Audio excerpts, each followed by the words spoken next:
sobre ti, um só cuidado qualquer que seja, pois somente seria muito para ti.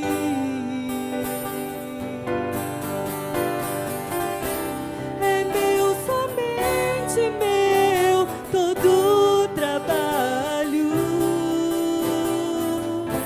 e o teu trabalho é descansar em mim.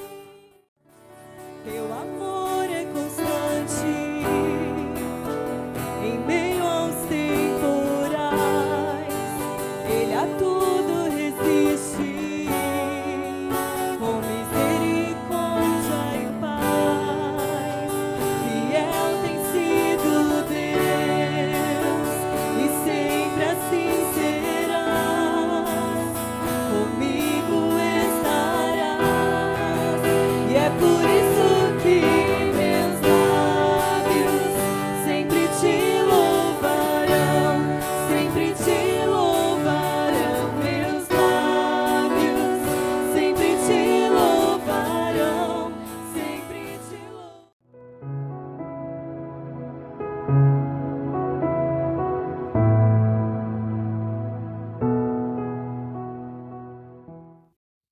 Graça e paz, igreja.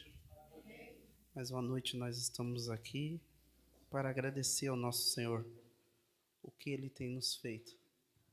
Amém? Gostaria de que vocês abrissem a Bíblia no capítulo 15, versículo 11. Lucas, capítulo 15, versículo 11. Jesus continuou: um homem tinha 2 filhos, e o mais novo disse ao seu pai: Pai, quero a minha parte da herança. E assim ele repartiu sua propriedade entre eles. Amém? Senhor, meu Deus e meu Pai, muito obrigado por essa oportunidade de estarmos aqui, Senhor, reunidos como família de Cristo, Senhor. Pai, eu lhe peço nessa noite que não seja de acordo como eu quero, mas sim como Tu queres, Pai. Eu lhe peço, Senhor, que diminua eu, mas cresça o Senhor na minha vida, Senhor, e na vida de cada um, irmãos, que está aqui, Pai. Pai querido, eu lhe peço nessa noite, Pai, me ilumine, Senhor, que seja de acordo com Tua vontade, que a Tua vontade é perfeita e agradável. Amém. Amém. Para que nós podemos sintonizar um pouco no texto, no capítulo 1 vai dizer: todos os republicanos e pecadores estavam reunidos para ouvi-lo, mas os fariseus e os mestres da lei criticavam. Este homem recebe pecadores e come com eles? Então, o que estava acontecendo naquela ocasião? Os fariseus e os mestres da lei não estavam contentes com Jesus, porque Jesus estava, naquela ocasião, assentados com pecadores e republicanos, como o Beto mencionou, republicanos como Mateus, mais conhecido como Levi. E, no entanto, Jesus sentava, mas por que ele estava sentado naquela situação? E conversando com aquele povo, para trazer o quê? O arrependimento. Porque o arrependimento trazia o quê? A salvação para todos eles. E o interessante disso é que Jesus vai nos trazer 2 tipos de parábolas. São parábolas que, a primeira, que é das ovelhas perdidas e as dracmas perdidas, ou moedas, são palavras ilustrativas. O que quer dizer palavra ilustrativa? Quer dizer que o Senhor Jesus, Ele colocava uma pessoa em sua história. Pode ver que no versículo 4 vai dizer: qual de vocês? Então Jesus está ilustrando aquela história que Ele contou. Qual de vocês? E no entanto, no versículo 8, qual é a mulher que? Repare para você ver que Jesus está trazendo uma palavra que ele está ilustrando. Ele está colocando uma pessoa a um personagem de uma história. Quer dizer, ilustrativa. Já na próxima parábola, Jesus vai trazer uma palavra histórica. Vamos lá. Um homem tinha 2 filhos. Quer dizer, é uma parábola histórica porque foi que aconteceu.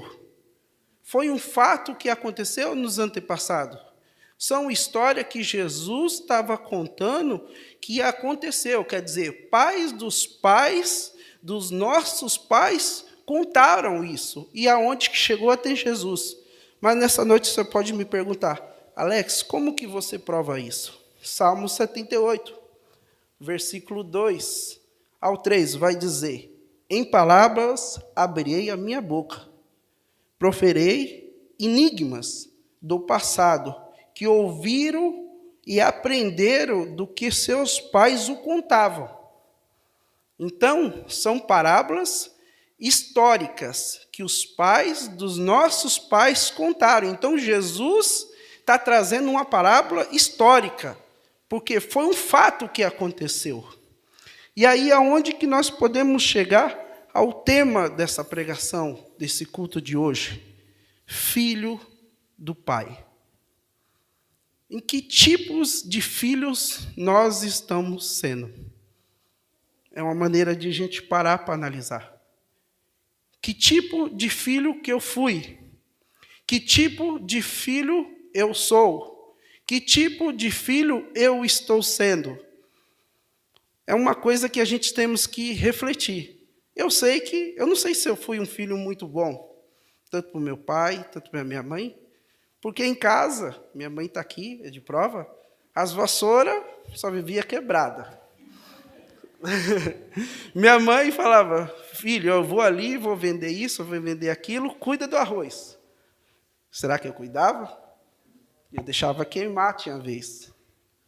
Aí quando chegava, a vassoura comia no lombo. Então dá para nós refletir, que tipo de filho que nós éramos no passado? Que tipo de filho que nós estamos sendo hoje? Que tipo de filho que nós vamos ser daqui em diante? E é a parábola que Jesus vai nos explicar. Que tipo de filho nós estamos sendo? E, no entanto, o primeiro filho mais novo vai dizer para o seu pai: Pai, quero a parte da herança. Quando ele fala isso, é sinal que o pai não tem significado para a vida dele. Então, dá para nós entender. Quem recebe herança? Automaticamente é quando os pais já se foram. Automaticamente, esse filho mais novo, o que ele falou? Eu quero a parte da herança. Quer dizer, se fosse em outras palavras, na linguagem de nós, ele vai dizer que ele é um bocudo, já falou, mal educado. E, no entanto, ele vai diante e fala: Pai, me dá a parte da herança. Por que ele vai dizer isso? Porque o pai não significava nada para ele mais. O pai para ele não tinha sentido. Automaticamente, o pai não aconselhava. O pai já não estava mais no coração dele. O pai já não trazia mais alegria para ele. Porque ele vai dizer: Pai, me dá parte da herança. Se fosse hoje, eu como pai, ou vocês como pais, se um filho chega diante de nós e fala: Pai, me dá parte da herança, você vai dizer: Você está louco? Eu não vou fazer isso. Por que eu vou te dar? E o filho vai dizer: Pai, eu quero minha parte da herança. Você vai dizer: Não vou dar. Se você quiser, você vai trabalhar. Só que nós temos um Deus onisciente. Ele sabe o que vai acontecer. Ele sabe o que vai acontecer daqui em diante. Nós não sabemos, porque o nosso coração é enganoso. Você e nós, cada um de nós enxergamos o dia de hoje. Mas o Pai sabe o que vai acontecer com o dia de amanhã. O Pai sabe o que vai acontecer o ano que vem. O Pai sabe de tudo, porque tudo está no controle de Deus. Tudo está no querer dele. E, no entanto, o Pai faz o quê? Dá a parte da herança. E ele faz o quê? Não muito tempo depois, o filho mais novo reúne tudo o que tinha e foi por uma região distante. Ele pega, espera o tempo, pega as coisas dele, pega a herança dele e vai para um lugar distante. Automaticamente, ele vai viver conforme o coração dele. Se eu não me engano, vai dizer antropocêntrico, de acordo com o coração do homem. E quando nós colocamos as nossas coisas diante e da frente do Pai, nós pagamos um preço alto. E, no entanto, esse jovem, o que ele fez? Ele foi viver a vida dele desordenadamente, do jeito que ele quis. O Pai não obrigou. O Pai só falou para ele, vá. O Pai só olhou assim para ele, vá, toma a sua parte. E, no entanto, ele foi. Foi viver a vida dele conforme ele queria, conforme ele quis. Só que tudo tem limite. Quando nós vivemos de acordo com o nosso coração, nós não esperamos o kairós de Deus, nós não esperamos o tempo de Deus, o que acontece? Nós quebramos a cara. E foi isso que ele fez. Ele foi viver desordenadamente.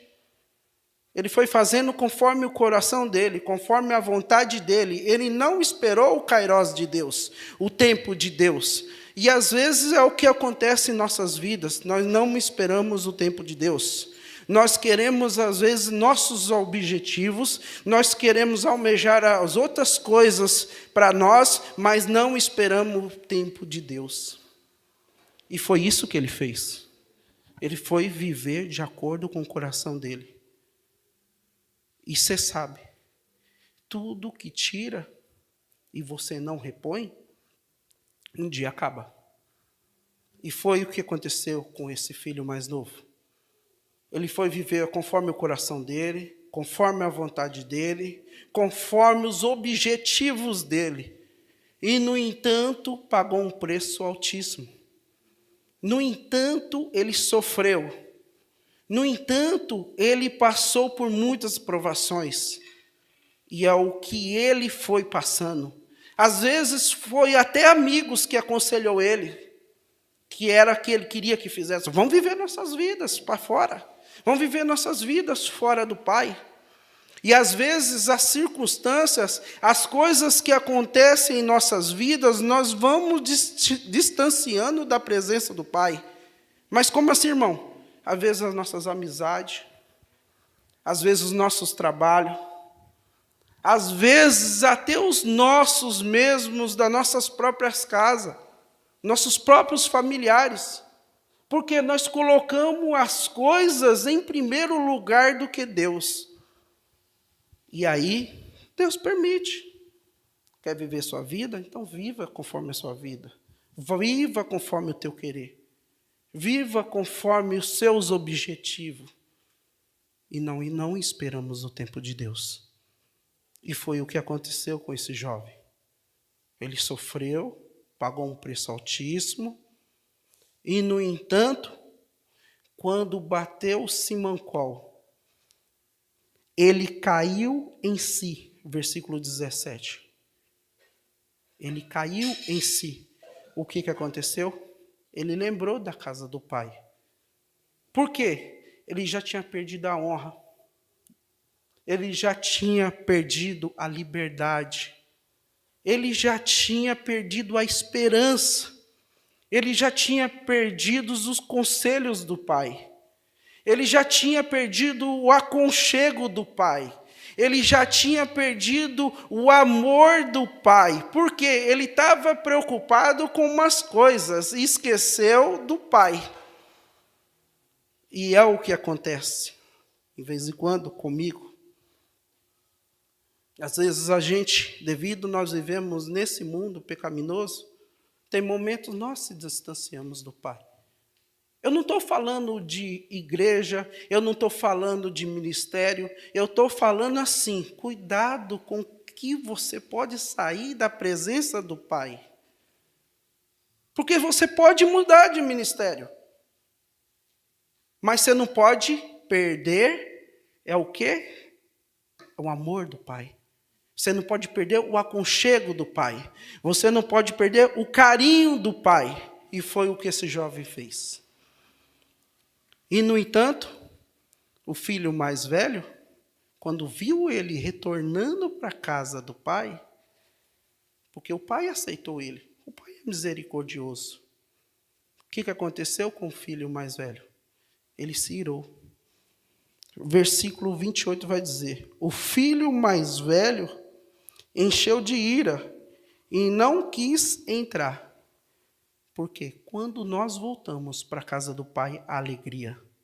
E o filho mais velho não quis aceitar essa alegria, porque ele estava na casa do pai, fazendo os afazeres. A única diferença entre o filho mais novo e o filho mais velho é que o filho mais velho não teve a capacidade de falar com o pai: eu vou sair, eu vou embora. Porque a herança já estava dividida entre eles. No primeiro versículo vai dizer, e ele repartiu sua propriedade entre eles. A propriedade já estava repartida entre eles. Tanto o filho mais novo quanto o filho mais velho já tinha a herança. Só que o filho mais velho achou o quê? Orgulhoso. Ele não quis aceitar. Ele não quis ter aquela alegria de ver o seu irmão mais novo. Porque automaticamente ele já estava tão longe quanto o filho mais novo. Porque ele estava preocupado com o quê? Com os afazeres, com o que tinha que fazer e receber algo em troca. Foi o que aconteceu com o filho mais velho. E, no entanto, ele se ira. E ele vai em alta voz e fala com o pai. Olha a forma que ele fala. Mas, quando volta para casa, esse teu filho, ele poderia ter falado com o pai: pai, o meu irmão foi embora e o senhor não fez nada por mim nesses tempos todos. Não, mas o que ele fez? Esse seu filho, ele não chama mais o pai dele de pai, porque quando nós chamamos o pai, é uma forma o quê? De amorosa, é uma forma calorosa. E é o que aconteceu com o filho mais velho. Ele vai dizer: esse seu filho, o coração dele já estava irado. E às vezes nós se colocamos nessa situação.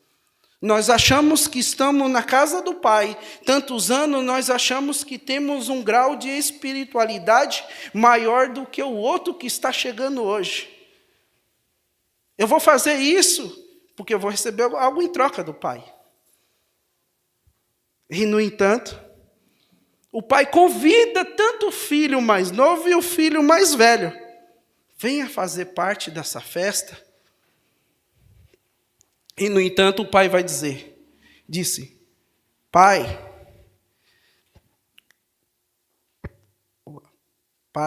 você está... o pai vai dizer ao filho, disse o pai: meu filho, você está sempre comigo, de tudo que tenho é seu. Ele estava na casa do pai e ele sabia que tudo que o pai tinha era dele. Mas ele não quis se aproximar. Ele não quis ter a misericórdia de ver o seu irmão mais novo voltar. E, no entanto, a diferença entre o filho mais novo e o filho mais velho é o quê? O arrependimento. que acontece com o filho mais novo? Ele pega e ele volta, e ele vai lembrar, na casa do meu pai eu tinha alegria, na casa do meu pai eu tinha fartura, eu tinha conselho, na casa do meu pai eu tinha refúgio, na casa do meu pai a fortaleza, na casa do meu pai a alegria, na casa do meu pai arrependimento, porque ele sabia. E, no entanto, o que o pai faz? O pai recebe ele de braços abertos. E quando ele chega bem longe, ele avista o seu pai. Versículo 20. Em seguida, ele se levantou-se e foi para o pai. Isso é um quê? Uma atitude.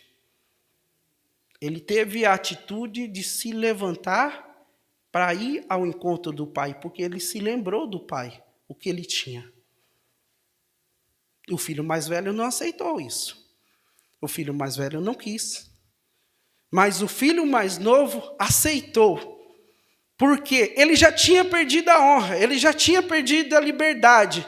Ele já não tinha mais como voltar, porque a sociedade, o mundo aí fora não te oferece nada. Quando você está na sarjeta, quando nós estamos numa situação difícil, nós achamos que temos amigo, e é nessas horas que nós não temos amigos, nessas horas que nós não temos conselho, é nessas horas que nós não temos aquela palavra de alegria, de encostar, daquela amizade calorosa, meu filho, eu vou te ajudar. E o que aconteceu com ele? Ele foi jogado num lugar para trabalhar junto com os porcos.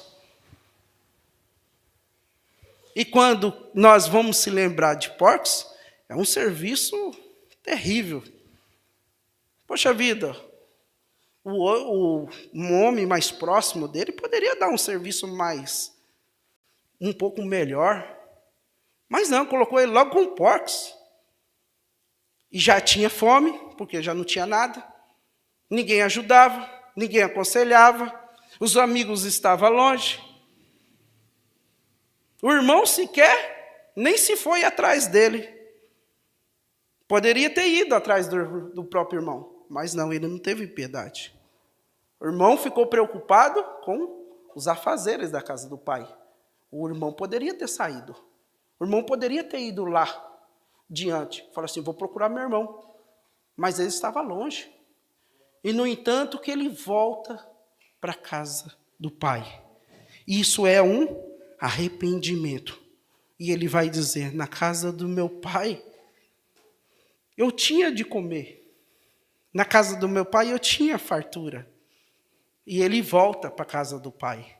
Só que tem uma coisa interessante que ele vai dizer para o pai. Ele vai dizer diante do pai, pai, pequei contra o céu e contra ti. Já não sou digno mais de estar com um dos teus servos. Automaticamente ele já não tinha esperança mais. Ele não tinha mais esperança. A esperança dele era voltar como se fosse um empregado. A esperança dele era voltar, porque ele desejava em comer as bolotas dos porcos, mas ele não podia. E não tinha ninguém que poderia oferecer algo para ele. E, no entanto, ele volta para a casa do pai, e aí ele fala adiante, pai, pequei contra o céu e contra ti. Já não sou digno de ser chamado de teu filho. Quer dizer, a esperança dele tinha acabado. Já não tinha mais esperança. E às vezes, tem momentos nas nossas vidas, certas ocasiões, a gente temos que sentir a dor para voltar para a casa do pai. Porque às vezes nós queremos até ajudar certas pessoas. Só que enquanto não tiver o arrependimento, enquanto Deus não tiver um propósito no coração dele, não adianta nada. E o interessante é que Deus nos ama. O Pai nos ama. O Pai, Ele limpa nossas vestes. O Pai, Ele traz o aconchego em que o mundo não te dá. O Pai traz o carinho em que o mundo não te dá.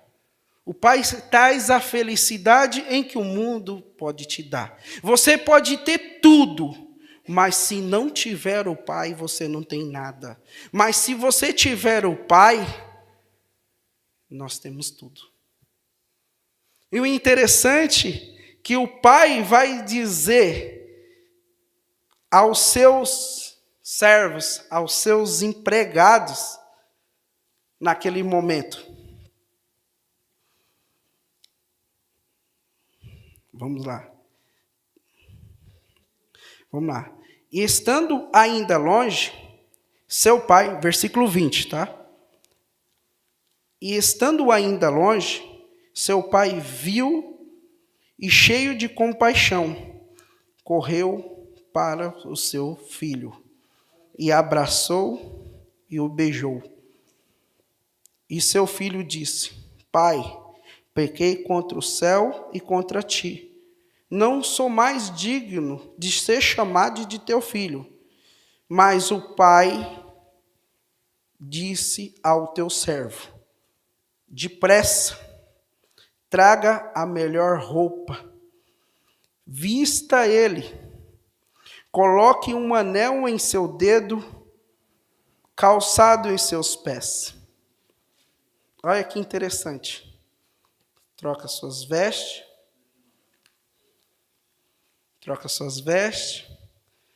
coloca um anel e coloca a sandália. Roupa representava a honra. Ele já tinha perdido a honra, porque ele já não tinha mais o perdão. Ele achava que ele não tinha o perdão do Pai. Então ele acreditava que não tinha honra. Olha que interessante. O inimigo aí fora vai fazer o possível para que nós não se achegue diante do Pai.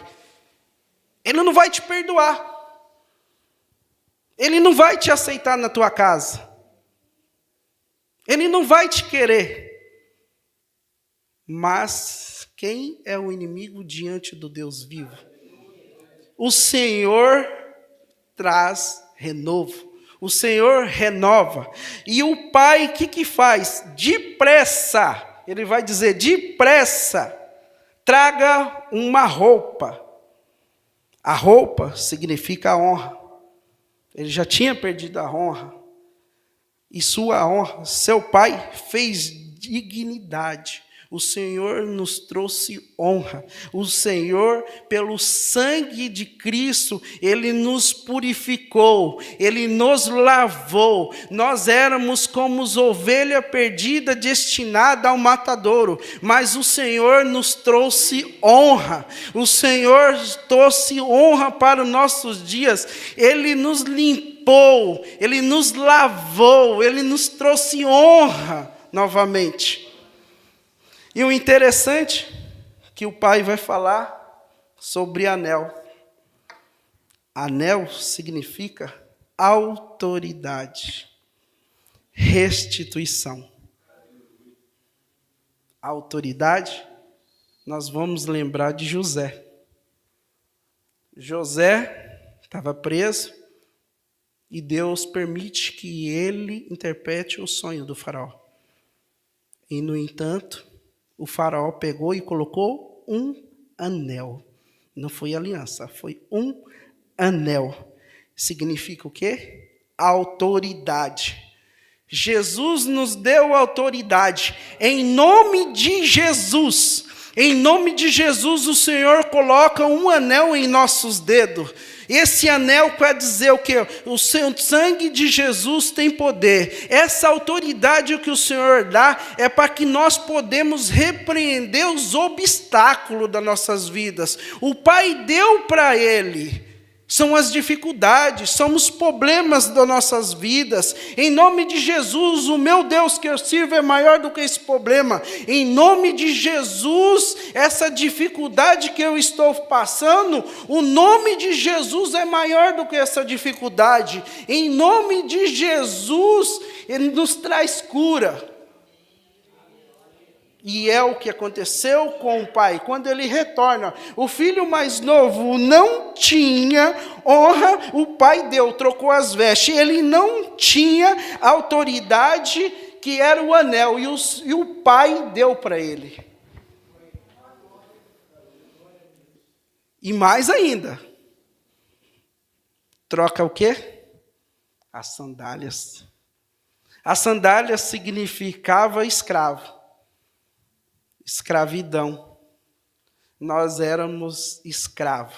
Ele era escravo. O filho do pai era escravo, porque ele estava vivendo uma vida que não era agradável a Deus. Ele já tinha se tornado escravo, porque para a pessoa sair de um lugar que provavelmente o pai dele era um fazendeiro naquela época, ou um homem de muitos recursos, para o filho sair da presença do pai e ir cuidar de porcos, é sinal que ele é escravo.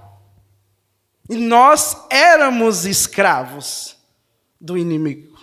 Nós éramos escravos. Mas a partir do momento que nós aceitamos a Cristo, nós não somos mais escravos do pecado. As coisas velhas já se foram, as coisas novas foram diante de nós, já estamos novos. Por causa de quem? Por causa da liberdade. E hoje nós temos a liberdade em dizer: hoje eu sou livre pelo sangue de Jesus. E foi o que aconteceu. Esse jovem saiu da presença do pai. Ele não tinha honra, o pai deu. Nós não tinha honra, o pai nos deu. Nós não tinha autoridade, nós não tinha restituição, nós não tinha liberdade e o Senhor nos deu. E ainda mais, quando nós falamos sobre roupas, nós vamos lembrar de quê? Justificação. Que nós fomos justificados. Nós não tínhamos condição nenhuma, mas o sangue de Jesus Cristo nos purificou. João 3,16 vai dizer: porque Deus amou o mundo de uma tal forma que deu o seu único Filho, para que todos nele crê, não pereça, mas tenha vida eterna. Então, só o amor do Pai que nos deu. O Pai pegou, deu o único Filho que Ele tinha para nós ter um lugar de honra, um lugar de liberdade, um lugar de autoridade. E hoje nós podemos dizer: hoje eu e nós somos livres na presença do Senhor. Essa é as palavras que o Senhor colocou no meu coração. Deus abençoe, pastor, pela oportunidade. E amém.